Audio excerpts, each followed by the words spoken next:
اللهم صل على سيدنا محمد اللهم صل على سيدنا محمد اللهم صل على سيدنا محمد وعلى آله وصحبه وسلم. ابھی بولا سورہ نام کے آیت نمبر 61 میں رب کریم کے ارشاد مبارک ہے، وہی غالب ہے اپنے بندوں پر اور بھیجتا ہے تم پر نگہبان، یہاں تک کہ جب آ جائے کسی کی موت تو قبض کر لیتے ہیں اس کی روح ہمارے بھیجے ہوئے فرشتے، اور وہ کوتاہی نہیں کرتے. وہی غالب ہے اپنے بندوں پر اور بھیجتا ہے تم پر نگہبان، یہاں تک کہ جب آ جائے کسی کی موت تو قبض کر لیتے ہیں اس کی روح ہمارے بھیجے ہوئے فرشتے، اور وہ کوتاہی نہیں کرتے. تو فرشتے ہمارے اعمال کو لکھتے ہیں، وہ تمہارے اعمال کی حفاظت کرتے ہیں اور صحیفوں میں لکھتے ہیں. تو قیامت کے روز ان صحیفوں کو کھولا جائے گا تاکہ تمام لوگوں کی موجودگی میں متی اور نافرمان میں فرق ظاہر ہو جائے. تو قیامت میں آواز پہنچ رہی، ان صحیفوں کو کھولا جائے گا تاکہ تمام لوگوں کی موجودگی میں متی اور نافرمان کا فرق ظاہر ہو جائے. تو مطاعت رہے اور سن. اللہ تعالیٰ کی طرف پھر نسبت اس لیے کی کیونکہ وہی ذات فعل حقیقی ہے، یعنی مخلوقات کے افعال بھی اسی کے مخلوق ہیں. اللہ اللہ. حضرت ابن عباس رضی اللہ عنہ سے روایت ہے کیا جو نے اپنے تفسیر میں کہ ملک الموت ہی تمام روحوں کو قبض کرتا ہے. اس کا تسلط تمام زمین کی تمام چیزوں پر اس طرح ہے جس طرح کہ اس کا تسلط اس کے دائیں ہاتھ میں موجود چیز پر ہے. یعنی ملک الموت یہ تمام روحوں کو قبض کرتا ہے، اس کا تسلط زمین کی تمام چیزوں پر اس طرح ہے جس طرح اس کا تسلط اس کے دائیں ہاتھ موجود چیز پر ہے. اور ملک الموت کے ساتھ رحمت اور عذاب کے فرشتے ہوتے ہیں. بڑی اہم بات ہے یہ. جب پاکیزہ روح کو قبض کرتا ہے تو رحمت کے فرشتوں کے حوالے کر دیتا ہے. جب پاکیزہ روح کو قبض کرتا ہے تو رحمت فرشتوں کے حوالے کر دیتا ہے. جب خبیث روح کو قبض کرتا ہے تو عذاب والے فرشتوں کے حوالے کر دیتا ہے. طویل حدیث میں ہے روایت کے اس میں یہ ہے کہ رسول پاک صلی اللہ علیہ وسلم نے فرمایا کہ بندہ مومن جب دنیا سے تعلق کر لیتا ہے، قطع تعلق کر لیتا ہے، دنیا سے قطع تعلق کر لیتا ہے اور آخرت کی طرف متوجہ ہو جاتا ہے، اس کی طرح روشن چہروں والے فرشتے نازل ہوتے ہیں. آدمی جب دنیا سے قطع تعلق کر لیتا ہے اور آخرت کی طرف متوجہ ہو جاتا ہے تو اس کی طرف فرشتے نازل ہوتے ہیں روشن چہروں والے. گویا ان کے چہرے جو ہے ان کے چہرے سورج ہیں، ان کے چہرے سورج ہیں. ان کے پاس جنت کے کفن اور جنت کی خوشبو ہوتی ہے.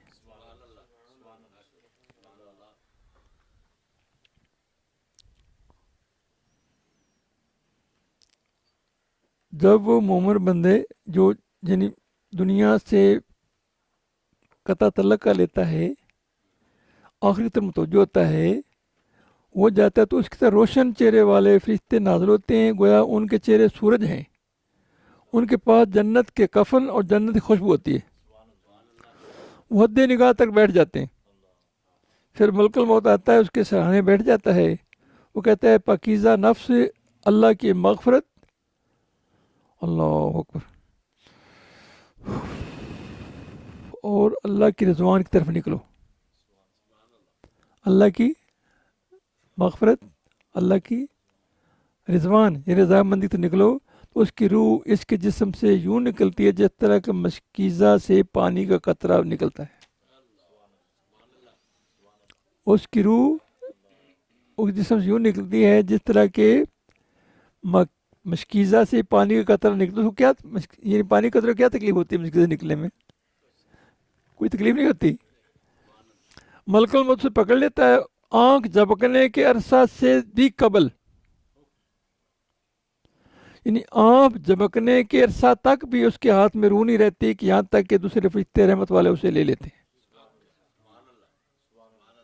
یعنی آنکھ جھپکنے تک ایسے ایسے اتنا عرصہ بھی روح کے پاس نہیں رہتی کہ رحمت فرشتے اسے لے لیتے ہیں، اس کو کفن و خوشبو میں رکھ لیتے ہیں۔ اور کافر کے بارے میں فرمایا کہ سیاہ چہروں والے فرشتے ٹاٹ لیے ہوئے آتے ہیں، ٹالی ہوتے ہیں، وہ حد نکاح پر بیٹھ جاتے ہیں، پھر موت کا فرشتہ آتا ہے، اس کے سرانے بیٹھ جاتا ہے۔ اس طرح ذکر حدیث کی کہ وہ روح قبض کرتا ہے، جو ہی وہ روح قبض کر لیتا ہے دوسرے فرشتے ایک لمحہ کے لیے بھی اسے نہیں چھوڑتے، اس سے وہ لے لیتے ہیں، یعنی وہ عذاب والے فرشتے۔ حضرت ابراہیم السلام نے ملک الموت سے پوچھا، جس کا نام عزرائیل ہے، اس کی 2 آنکھیں سامنے ہیں، 2 پیچھے ہیں، فرمایا ملک الموت تو اس وقت کیا کرتا ہے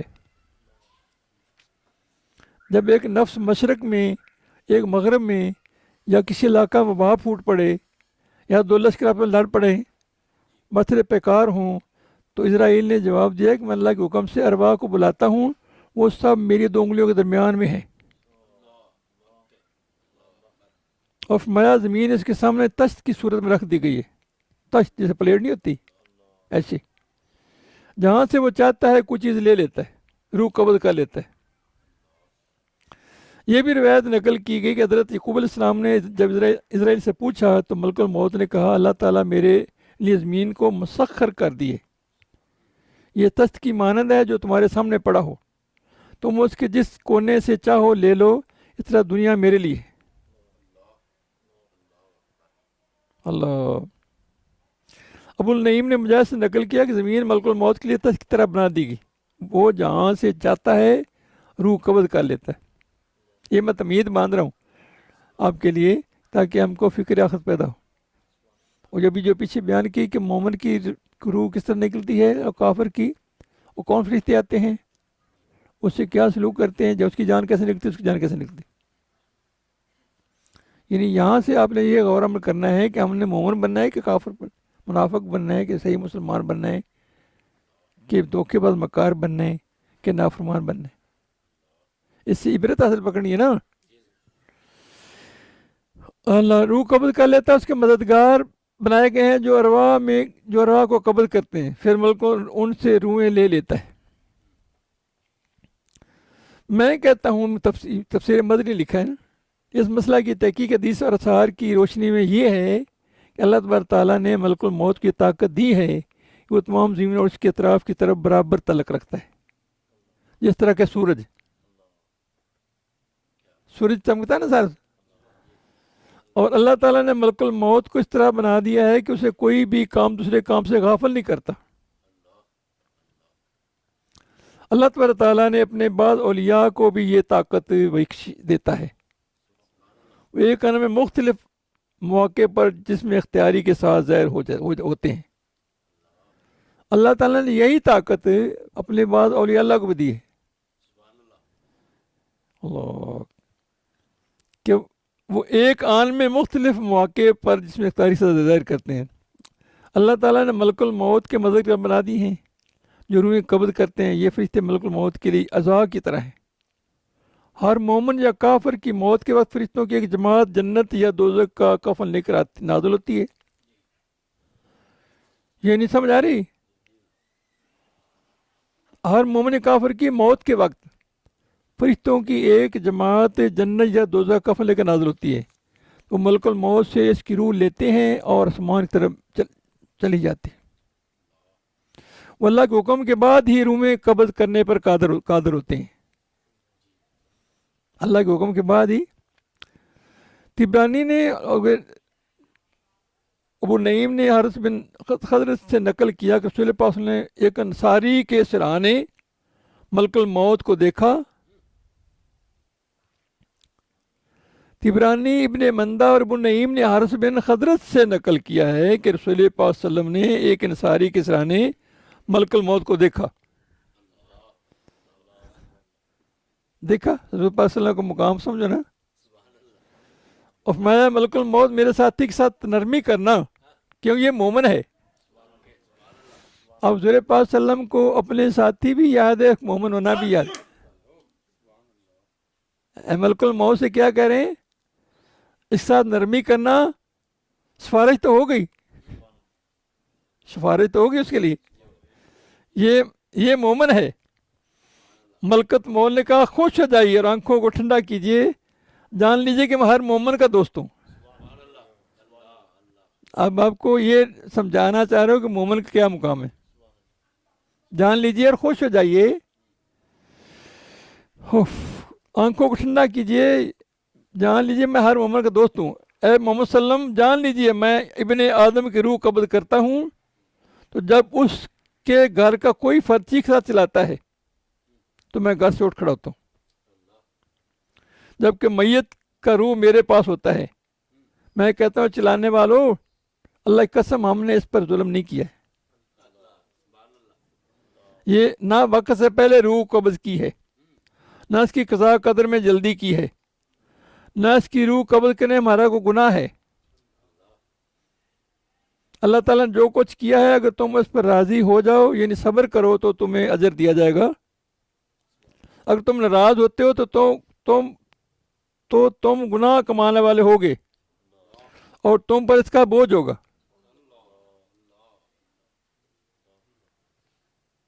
اگر کرو انا للہ راجعون، ہم بھی تو نہیں جانے والے، صبر کرو گے تو پھر اللہ راضی ہوگا، وہاں میں اللہ کرو جیو چلاؤ گے تو پھر اللہ ناراض ہوگا، اس پہ بوجھ ہوگا۔ ہمارا تمہارے ساتھ آنا جانا رہے گا، یعنی ہمارا تمہارے ساتھ آنا جانا رہے گا، یہ کوئی آخری موت نہیں ہے کہ آگے اور موت نہیں ہونی ہے، اور بھی موتیں ہونی ہیں۔ اس لیے مطاعت رہو، کیونکہ خیمہ میں ہو یا پختہ مکان میں، نیک ہو بد ہو، میدانی علاقے میں ریس پذیر ہو یا پہاڑ میں، میں صبح و شام اس کی تلاش میں رہتا ہوں، یہاں تک کہ ان میں سے چھوٹے اور بڑے کو ان کی ذاتوں سے بڑھ کر جانتا ہوں۔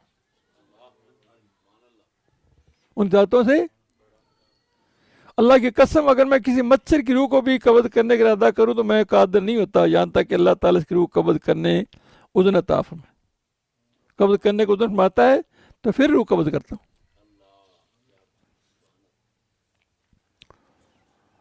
ابن الدنیا اور ابو شیخ نے حضرت حسن بصری رحمۃ اللہ علیہ اس کی مثل روایت کیا ہے کہ جعفر محمد نے کہا مجھے یہ خبر پہنچی ہے، بڑی اہم بات، مجھے یہ خبر پہنچی ہے کہ وہ لوگوں کو نماز کے اوقات میں تلاش کرتا ہے۔ پیچھے بولا نا میں تلاش کرتا ہوں، ابھی اسرائیل نے بولا نا، انہوں نے کہا مجھے یہ خبر پہنچی ہے، جعفر بن محمد نے کہا مجھے خبر پہنچی ہے کہ وہ لوگوں کو نماز کے اوقات میں تلاش کرتا ہے، جب موت کے وقت اسے دیکھتا ہے، اگر وہ آدمی ان لوگوں میں سے ہو جو پانچوں نمازیں باقاعدگی سے ادا کرتا تھا تو ملک الموت کے قریب ہوتا ہے اور شیاطین کو اس سے دور بھگا دیتا ہے، اسے لا الہ الا اللہ محمد رسول اللہ کی تلقین کرتا ہے۔ آپ بتاؤ کہ نماز بعض پڑھنی نہیں چاہیے، بڑا اہتمام نہیں کرنا چاہیے، اللہ توفیق دے تو تکبیر اللہ سے پڑھنی چاہیے جی، نہیں تو پہلی جو آمین ہوتی ہے اس فرشتے بھی آمین کہتے ہیں، وہ آمین مل جائے، جب یعنی امام قرات کرتا ہے تو آمین تک پہنچتے ہیں نا تو فرشتے بھی ساتھ آمین کہتے ہیں، جس کی آمین مل جائے اللہ اس کو بخشش کر دیتا ہے، جس کی آمین فرشتوں کی آمین مل جائے اس کو بخشش کر دیتا ہے۔ تو پھر کوشش یہی کرنی چاہیے کہ اول تو تکبیر اللہ ملے، اگر کوئی سستی ہو جاتی ہے، غفلت ہو جاتی ہے، کوتاہی ہو جاتی ہے تو پھر تو پہلی تکبیر آمین تک کی پہلے مل جائے، نہیں اللہ، اور پھر آگے فائدہ کتنا ہو رہا ہے کہ وہ اس کو لوگوں کو نماز کے وقت میں تلاش کرتا ہے، جب موت کے وقت اسے دیکھتا ہے تو پھر وہی کہتا ہے یہ تو وہی جو بعد سے نماز پڑھتے ہیں 5 وقت جب میں پھر یہی کہے گا نا، اگر آدمی ان لوگوں میں سے ہو جو پانچوں نمازیں باقاعدگی سے ادا کرتا تھا تو ملک الموت کے قریب ہوتا ہے اور شیطان کو اس سے بھگا دیتا ہے، جو کہ خاتمہ ایمان کے رکاوٹ ڈالتا ہے شیطان، ہے نا، اس کو دور سے اس کو دور بھگا دیتا ہے، اسے لا الہ الا اللہ محمد رسول اللہ کی تلقین کرتا ہے، پھر لٹائے جائیں گے اللہ کی طرف جو ان کا حقیقی مالک ہے، سنتے ہو اسی کا حکم ہے، وہ سب سے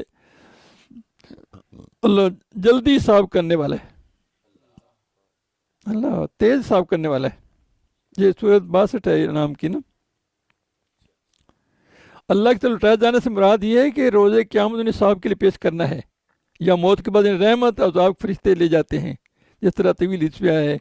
حضرت برا بن عازب سے مروی ہے کہ مومن کی روح کے لیے اوپر چڑھتے ہیں. بہت سنو غور سے، مومن کی روح کو لے کر اوپر چڑھتے ہیں تو وہ فرشتوں کی کسی جماعت کے پاس سے نہیں گزرتے، مگر وہ فرشتے کہتے ہیں یہ کون پاکیزہ روح ہے، یہ کون پاکیزہ روح ہے، خوشبو جاری ہوتی ہے جنت کے لیے. تو لے جانے والے فرشتے کہتے ہیں یہ فلاں بن فلاں ہے. دنیا میں جو اس کے بہترین نام ہے وہ ذکر کیے جاتے ہیں، بہترین نام جنہیں جس پہ کرا جاتا ہے نا وہ ذکر کیے جاتے ہیں. اللہ، یہاں تک کہ وہ سمائے دنیا تک پہنچ جاتے ہیں. سمائے دنیا آسمان ہے، دنیا کے آسمان تک پہنچ جاتے ہیں. وہ اس کے لیے دروازہ کھولنے کی استدعا کرتے ہیں مومن کی روح کے لیے، تو اس کے لیے دروازہ کھول دیا جاتا ہے. ہر آسمان کے فرشتے ایک مقرر فرشتے سے اگلے آسمان تک الوداع کہتے ہیں. کتنا اعزاز ہو رہا ہے اس کی روح کا، مومن کی روح کا. ہر آسمان کے فرشتے اگلے آسمان تک اس کو الوداع کہتے ہیں. الوداع سبحان اللہ میں لکھا ہے، یہاں تک کہ وہ پاکیزہ روح ساتویں آسمان تک پہنچ جاتا ہے. اللہ فرماتا ہے کہ میرے بندے کی کتاب علین میں لکھ دو، اسے زمین کی طرف لوٹا دو. علین جنت کا نام ہو گیا نا، اس میں نام لکھ دو جس کو واپس روح لوٹا دو. کافر کے پاس میں وہ فرشتے اس کی روح کو اوپر لے جاتے ہیں. وہ فرشتوں کی جس جماعت کے پاس گزرتے ہیں تو فرشتے کہتے ہیں یہ کون خبیث روح ہے.